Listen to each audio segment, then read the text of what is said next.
Olá pessoal, nesse vídeo eu falo sobre 5 ações que devem anunciar dividendos em outubro e também vou trazer projeções de dividendos de cada uma, então fica comigo no vídeo pessoal. Iniciando aqui com a primeira empresa que deve anunciar dividendos aí em outubro, o Banco Santander, um banco aí interessante no momento, está aí num preço interessante. Santander e o Bradesco aí para mim são opções aí bem interessantes para o futuro, porém tem que relevar um pouco porque ambas empresas aí, tanto Santander quanto o Bradesco, já se mostraram aí que a gestão não é tão boa, né? Eles já cometeram alguns deslizes aí. A gente pode ver que o Santander, 5 anos atrás, estava nesse preço aí, nesse patamar de preço de R$25 e praticamente não saiu dele, né? Hoje vale os mesmos 25, 26. Olhamos aqui várias volatilidades, né? Aqui muito por conta do vírus, né? Não tinha muito o que fazer, saiu de 40 para 20 e aí se recuperou, porém desde 2021 mais ou menos aqui, muito por conta de problemas de inadimplência e também governança da empresa, né? A governança se mostrou aí meio problemática em alguns momentos. A empresa aí deu uma queda bem grande, né? 30% de queda de 2021 para cá. Em questão de dividendos, é uma empresa aí que paga uma média interessante, tem uma média de 5, 6%, tem alguns anos aí que paga 10, né? 8%. Tem uma boa média de dividendos, né? Já que o seu controlador lá na Espanha exige aí dividendos, né? Ou seja, entre os bancos ele é um dos que mais pagam dividendos aí de fato, né? Questão de PL, a empresa está um pouco distorcida, né? Está um pouco alto, muito por conta de que o lucro da empresa está mais baixo. Porém, a questão de PVP, que para bancos é muito interessante, né? É um indicador aí bem interessante de se olhar. E abaixo de 1 é um valor bem interessante, ou seja, o Banco Santander está de fato um pouquinho mais barato do que o Itaú, por exemplo. Porém, a margem líquida da empresa, ROI, estão bem baixos, né? Muito por conta desses problemas aí que o Santander vem passando, né? O Banco Bradesco também é bem parecido. A média de payout da empresa é na faixa de 60%, payout interessante. Para bancos, como eu mencionei, ele é um dos maiores bancos aí que pagam dividendos. Questão de anúncio de dividendos, a gente pode ver aqui no 2022 anunciou aqui em outubro, 2021 anunciou aqui no começo de novembro, em 2020 também anunciou aqui no começo de novembro, ou seja, pode ser que a empresa anuncie alguma coisa aí de fato em outubro ou novembro. Também um ponto interessante é esse gráfico aqui, lucro líquido versus cotação. A gente pode ver que o lucro da empresa está um pouquinho acima da cotação, né? A gente pode ver que houve queda aí tanto no lucro quanto na cotação. A cotação está até seguindo o lucro, né? Porém, a depender do lucro, a empresa deveria valer aqui na faixa de uns R$32, R$33. E a questão de projeção de dividendos do EGF+, e do Status Invest, o EGF+, projeta aqui na faixa de 8% para esse ano aqui, e o Status Invest projeta aí na faixa de 5, 6, 7 para 2025, ou seja, pode ser que ele recuperando aí, muito provavelmente ele volte a pagar bons dividendos, né?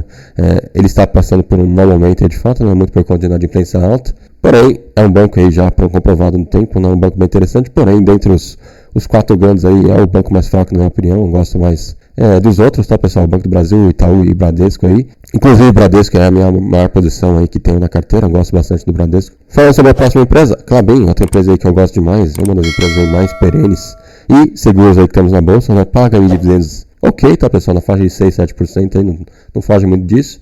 Um ponto interessante também da empresa é que ela é muito volátil, né? Ela, por ser uma commodity aí, ela tem muitos altos e baixos. E, como muitos sabem, o projeto Puma 2, que a empresa lançou aí bem recentemente, vai fazer com que a empresa seja muito menos dependente de celulares. A gente pode ver em 2025 a empresa deve ter aí somente 27% da sua receita em celulares, tá? EBITDA, e 73% em papel e embalagem, né? Ou seja, pessoal, isso aqui vai deixar a empresa menos volátil, tá? Ou seja, essas quedas gigantes aqui que ela tem em alguns momentos, né? Isso aqui não deve mais ocorrer tanto, tá? Já que a dependência de celulares é muito menor, né? E aí vem a parte boa, né, pessoal? Se a celulose estiver em preços muito interessantes, a empresa vai manter uma receita alta na celulose, né?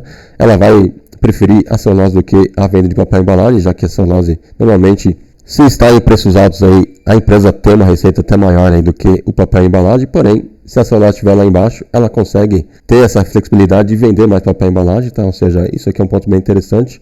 A empresa vai conseguir aí escolher o que tiver melhor aí para ela vender, tá? Em questão de preço, a empresa ainda está num patamar ok, né? PL ok, EBITDA ok, né? Porém, ela já deu uma crescida alta aí, né? Nos últimos meses aí, ela saiu, por exemplo, de 3,50 aqui há 5 meses atrás para os 4,80 de agora, ou seja, cresceu mais de 30%. Ou seja, para mim a empresa aí tá um pouquinho mais cara, tá? Eu estou mantendo na carteira, não estou comprando agora nesse momento. E os outros pontos aqui são bem interessantes, né? A margem líquida da empresa é bem interessante, ROI muito interessante, crescimento de lucros aí muito interessantes. A dívida da empresa, ela sempre tem uma dívida um pouco mais alta, né? Ela se alavanca bastante. E mencionamos também a questão de anúncio de dividendos. Em outubro aqui em 2022 ela teve anúncio, em 2021 também ela teve anúncio. Em 2019 ela também anunciou em novembro, ou seja, muito provavelmente ela deve anunciar alguma coisa aí nos próximos 2 meses. E também sobre a questão lucro líquido versus cotação, o lucro ainda está um pouquinho alto, né? A empresa deveria valer aqui na faixa de 5,50 mais ou menos, está valendo hoje na faixa de 4,80, ou seja, tem um upsidezinho ainda interessante aí se a empresa seguir o seu lucro aí de fato. Sobre as projeções de dividendos, é projetado na faixa de 3%, de acordo com a GF+, e o Status Invest projeta na faixa de 5, 6, 7%, ou seja, não vai sair muito disso aqui, tá pessoal? É a média da empresa aí pagar nessa faixa de 6, 7%. Porém, aquilo, pessoal, receita e EBITDA da empresa deve aumentar bastante nos próximos anos, muito por conta dessa flexibilidade aí de venda que ela consegue ter, tá, nos próximos anos aí. E, para quem não sabe, a política de dividendos da empresa é pagar na média ali 20% do EBITDA da empresa, tá? Ou seja, crescendo o EBITDA vai aumentar os dividendos, ou seja, pode ser que aumente ainda mais essa questão aqui, pode aumentar para 7, 8, 9%. Nunca se sabe se o EBITDA da empresa aumentar, que é o mais provável, o dividendo da empresa vai aumentar também. Seguindo para a próxima empresa, que deve anunciar alguma coisa aí em outubro, né? Até o fim do ano aí ela deve anunciar alguma coisa, né? Já que ela prometeu aí ao acionista que ela deve pagar esse ano 75% do seu lucro, tá? O lucro regulatório. Vemos que esse ano a empresa não anunciou nada, né? E em 2022 ela anunciou aí praticamente no fim do ano, né? Uma vez só, um anúncio só. Ou seja, pode ser que em 2023 ela faça da mesma forma, né? Anuncia aí em algum momento aí até o fim do ano. Fora isso, é uma empresa aí que nos últimos 3 anos aí mais ou menos ela está se mantendo nesse patamar de 24, cai para 20, sobe um pouquinho e se mantém nessa faixa, né? Ela teve alguns problemas com seu lucro, né? Na parte de RBC, por exemplo, que é aquela multa que o governo deve aí para a Atenção Paulista e muito provavelmente a empresa deve aumentar seu lucro aí novamente, tá, nos próximos anos aí, já que foi regularizado nessa parte aí de RBC e também os lucros da empresa vem aumentando, né? Ela vem entregando aí bastante receita, novos projetos, né? Inclusive, a empresa ganhou 3 lotes nesse ano, que pode representar aí, ó, na faixa de 900 milhões de RAP, tá? Uma RAP bem grande aí para a empresa, no qual até o CAPEX aí proposto pela NIL de 5 bilhões e meio, e porém sabemos que a empresa vai diminuir bastante esse CAPEX aqui, normalmente ela consegue tirar uns 20% disso daí, ou seja, não vai ser 5,5 bilhões, vai ser aí uns 4,5 bilhões mais ou menos, né? Ou seja, se comparado o RAP com o CAPEX de fato aí que a empresa vai gastar, é uma base bem interessante, tá? Ou seja, pessoal, serão lotes aqui bem interessantes para a empresa que ela ganhou. Tirando isso, pessoal, ela também tem um CAPEX total contratado aí de 10,6 bilhões, né? Para os próximos anos aí, na faixa de 2 bilhões mais ou menos ela vai gastar aí. Ou seja, pessoal, todo esse CAPEX aqui, todo esse investimento que a empresa vai fazer, muito provavelmente os seus dividendos vão ser menores, tá? Muito provavelmente deve ficar aí na faixa de 5, 6% nos próximos anos. Fora isso, é uma empresa aí que, se comparado com suas rivais Alupar e Itaesa, ela está aí nos seus preços melhores, tá? Eu acredito que ela esteja a mais barata e a que tem mais potencial lá na frente, né? Também, se comparado às dívidas, ela é a que tem a menor dívida, né? Então ela pode pegar tranquilamente esse CAPEX aqui um pouco mais alto, esses investimentos aqui vão ser mais tranquilos, já que a dívida da empresa hoje aí é um pouquinho menor, né? Se pegarmos Itaesa, por exemplo, ela está com uma dívida líquida sobre EBITDA de 5 vezes, né? Ou seja, em 5 anos a Taesa pagaria essa dívida. Já a Transição Paulista teria aí 2 anos e pouquinho, né, para pagar, ou seja, metade desse tempo aí. E isso aqui é uma vantagem bem interessante, né? Já que essas empresas de transmissão é normal pegar dívida para crescer, tá, pessoal? Não tem muito o que fazer. Elas pagam dívida, crescem, ganham os leilões, né? Constroem as linhas e aí ficam ali tranquilos, né? Só fazendo a manutenção. A empresa muito provavelmente vai passar aí por um período bem parecido com a Alupar, por exemplo, que passou nos últimos 5, 6 anos, né? A Alupar ganhou vários lotes e aí ela teve que fazer investimentos pesados, né? E aí, muito por conta disso, os dividendos da Alupar foram mais baixos, né? A Transição Paulista pode ser que ocorra a mesma coisa, tá? Ela vai fazer investimentos mais pesados e quando ela estiver mais tranquila, ela vai aí distribuir mais dividendos, né? E, consequentemente, ter um lucro maior, né? Uma base de lucro maior para dividir para os acionistas, ou seja, pode ser que o dividendo da empresa seja um pouquinho mais baixo de fato, né? Esses anos aqui, porém, lá na frente, em 2028, os dividendos aí vão ser maiores, né? E de acordo com as projeções aqui, a gente pode ver o AGF+, projeta na faixa de 8% para esse ano, e o Status Invest na faixa de 6% para esse ano, e 8, 9% para os próximos anos. Eu acredito que isso aqui não deve ocorrer, tá? Muito por conta desses investimentos pesados aí que eu mencionei. A empresa deve bater aí na faixa de 5, 6%, eu acredito não deve passar muito disso. Falando da próxima empresa que deve anunciar algum dividendo aí em outubro, a Porto Seguro, outra empresa bem interessante aí, porém, que está um pouquinho mais cara, né, do que as suas rivais aí no momento. Acredito eu que BB Seguridade está num patamar melhor aí para investimento nesse momento. A empresa cresceu demais, né? Quem comprou aqui ano passado as ações da Porto Seguro aí teve um crescimento bem interessante, ó, na faixa de 60% de valorização. Fora os dividendos que a empresa paga, né? Que ela paga aí uma média de 5, 6%, não é uma média tão grande, né? Já que ela visa também muito crescimento, né? ela é diferente da BB Seguridade, da Caixa Seguridade, que não faz tanto investimento, né? A Porto Seguro investe mais, né? Ela visa crescer em outras vertentes, né? Como Porto Banking, por exemplo, né? Que é uma vertente nova da empresa aí. Podemos ver o PL da empresa aqui, que está num preço ok, tá? A gente pode ver que a média de PL da Porto Seguro é de 10, quase 11 aqui, ela está no patamar de 9,5. Porém, na minha opinião, está um pouquinho cara, né? Ela está um pouquinho mais cara do que as outras aí, como eu mencionei, do que a BB Seguridade, por exemplo. Margem líquida da empresa está dentro do patamar dela aí, na faixa de 6% mesmo, não tem muito como fugir disso aqui, a margem líquida da empresa, a ROI também da empresa é interessante, crescimento de receita, lucro é interessante, né? Lembrando que as empresas de seguro, elas não têm dívida, né? Elas captam, elas trabalham com o capital de terceiros, né? Ela tem uma disponibilidade aqui, ó, de 11 bilhões. E o que acontece, pessoal? Esses 11 bilhões aqui é deixado em caixa, né, para render, e é aí que a empresa ganha mais dinheiro, né? Quando os juros estão mais altos, como estão agora, na faixa de 12, 13%. Todo esse caixa tem o rendimento aí desses juros, né? E muito por conta disso, as empresas de seguro, normalmente, elas crescem até mais quando os juros estão mais altos, né? Então pode ser que a empresa tenha aí um lucro um pouquinho menor, né, nos próximos anos aí, quando a Selic aí bater 7, 8%, né, que é a probabilidade maior aí. Ou seja, pessoal, a empresa terá um lucro menor, muito provavelmente. Porém, o que tem que se atentar também é que empresas de seguro, normalmente, quando a economia não está tão boa, os juros estão mais altos e aí ela ganha mais com juros, porém ela ganha menos com a emissão de seguros. E o contrário também é verdadeiro, né? Quando a economia está melhor, os juros estão mais baixos, né? E aí ela ganha menos aí com os rendimentos, né? Porém, normalmente quando a economia está boa, mais gente faz seguros, né? E aí ela ganha, por outro lado, nessa quantidade maior de seguros, tá, pessoal?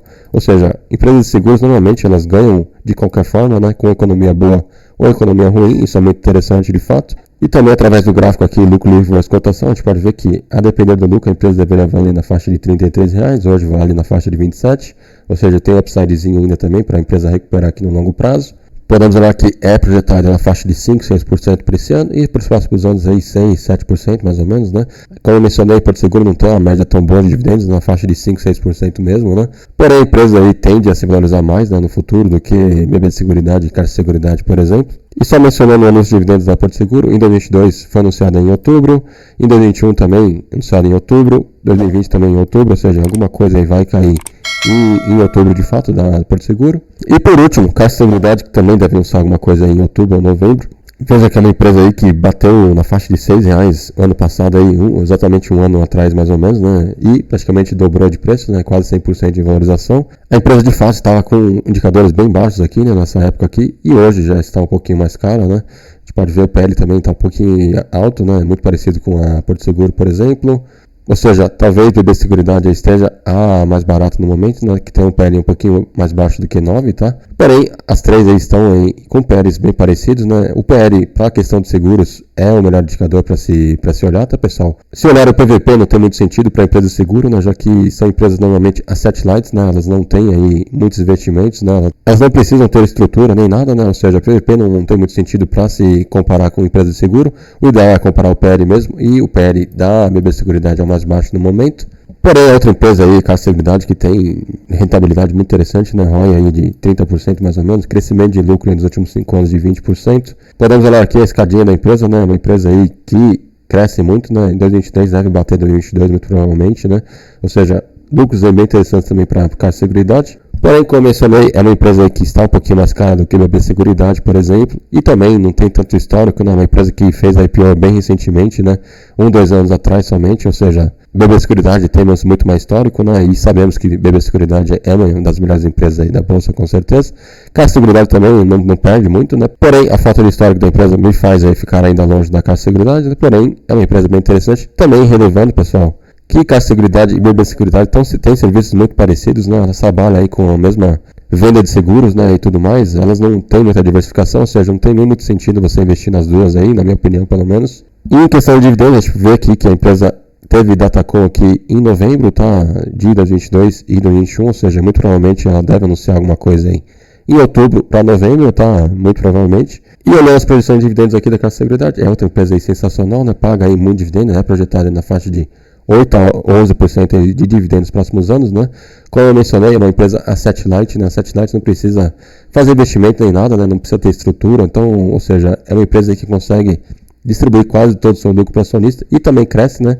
A gente viu que Caixa Seguridade cresceu em quase 100%. Porto Seguro também cresceu aí 60% do ano passado para cá, ou seja, tem crescimento e tem uma entrega interessante de dividendos, né?